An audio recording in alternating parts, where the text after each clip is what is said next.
Crusade, the rider, just to get back into the irons. You can see by the camera work how strong this wind is. At the 1200 meter marker, set. They sprinting away from the 1200 meter marker. Brooklyn Blonde was slow to go when the starter said go. King's Kiss Crusade, one of the first out of the gates. Fast Looks is right there, Sweet Shayna. DUNZIE's in the red on the right hand side, and Empress Adelaide is on the outside of runners.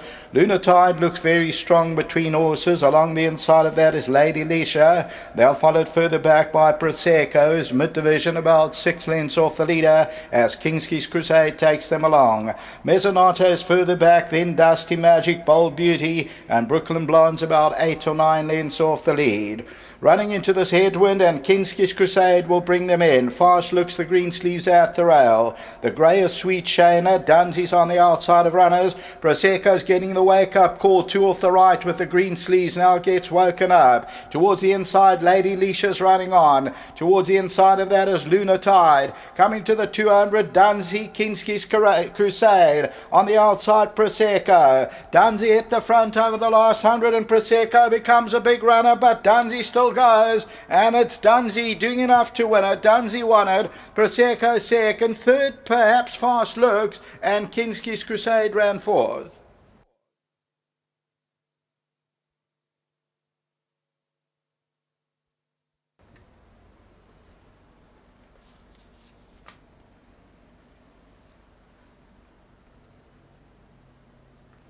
Number 6, DUNZIE, the Cahal. Had to overcome the draw. There were a number of scratchings, but did it effortlessly. The Cahal wins it, and this one here is victorious for Duncan Ells by about 1 length and a quarter. Nice run from number 11, Prosecco in second. Fast Look runs into third. King's Kiss Crusaders fourth. Further back in the run, coming from the tail, was Bold Beauty, Lady Leisha, then Lunatide. Further back, a Sweet Shayna, Mezzonata, and Empress Adelaide. So the winner's in the middle of your picture with the white noseband and red silks, and that is DUNZIE. Second time at the track for Knut Helg, and they win it. And the runner-up won't be far in winning either. That's number 11, which ended up the tote favourite. Number 6, DUNZIE, found the support though at 350 a win until the running of the third race. Back to the studio.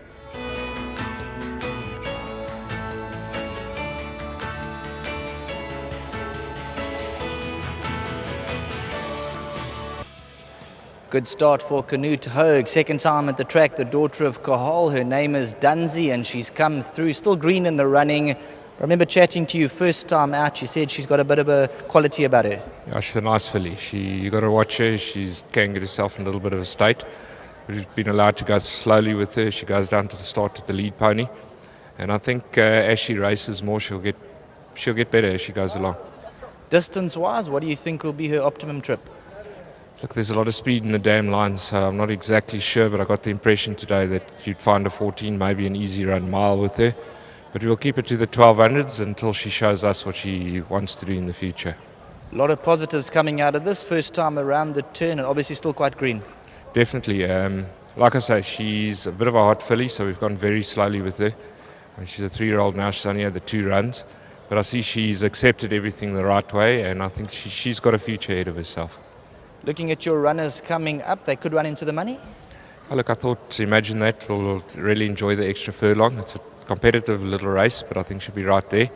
And then obviously Fangia, Zen Zero, they're not drawn well, but they will see out the distance, and if they have luck in running, they could be in the first 4. Super. Great. If I could just say thanks to Knut Hoeg for the support, and thanks to our sponsors winning form. That's Duncan Howells, Keegan DeMello coming through in those blue, white and red silks. She goes down with a companion? Yeah, it's just to keep her a little bit quiet, and it's done her the world of good. She's really relaxed with it, and yeah, she's just a filly who's going to get better with racing. She's still maturing, and I think once she matures, she'll become a much better filly. They seem to be making up the ground when they spin for home into that headwind? Yeah, 100%. You know, I was stuck 3 wide, but at that pace, I thought it was probably the best thing to do, and I didn't want to be there, but I had to accept my fate at some point, and she was travelling well, and I was able to tackle them early, and she quickened up nicely. Still looking around, but she won a good race. You're doing a bit of travelling these days. How's the body doing? Yeah, I'm fresh. I come to races and I'm always doing my best, and yeah, I'm just grateful for all the winners I can get. Keep it up. Thank you very much. A big thank you to Mr. Hulls and the whole stable, Kathy, James and Divan, and yeah, to Mr. Canuto. Thank you very much. Nice to ride another one in these silks. Well done. Thank you. Coming through, number 6, DUNZIE, the well-bred daughter of Cahal. Well done to Canute Hogue. He's going to be very, very delighted with this victory. And keep an eye on number 11, Prosecco. Green in the running, Sloan to stride. Next time out, should be in the winner's box.